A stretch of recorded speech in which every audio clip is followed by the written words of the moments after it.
Let me show you how to create a grain text effect using Photoshop.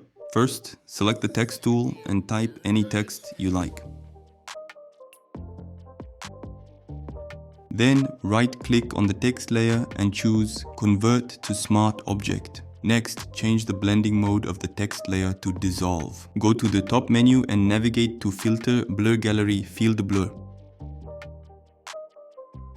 Inside the Field Blur panel, add multiple blur points and adjust their values as needed to create the effect you want.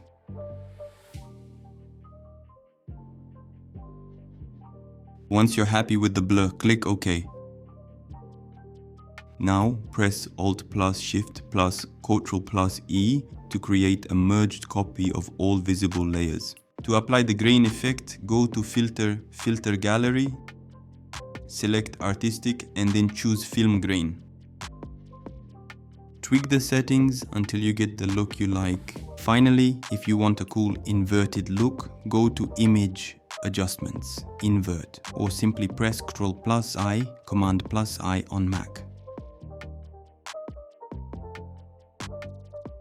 And that's it. Your grain text effect is ready. Thanks for watching and see you next time.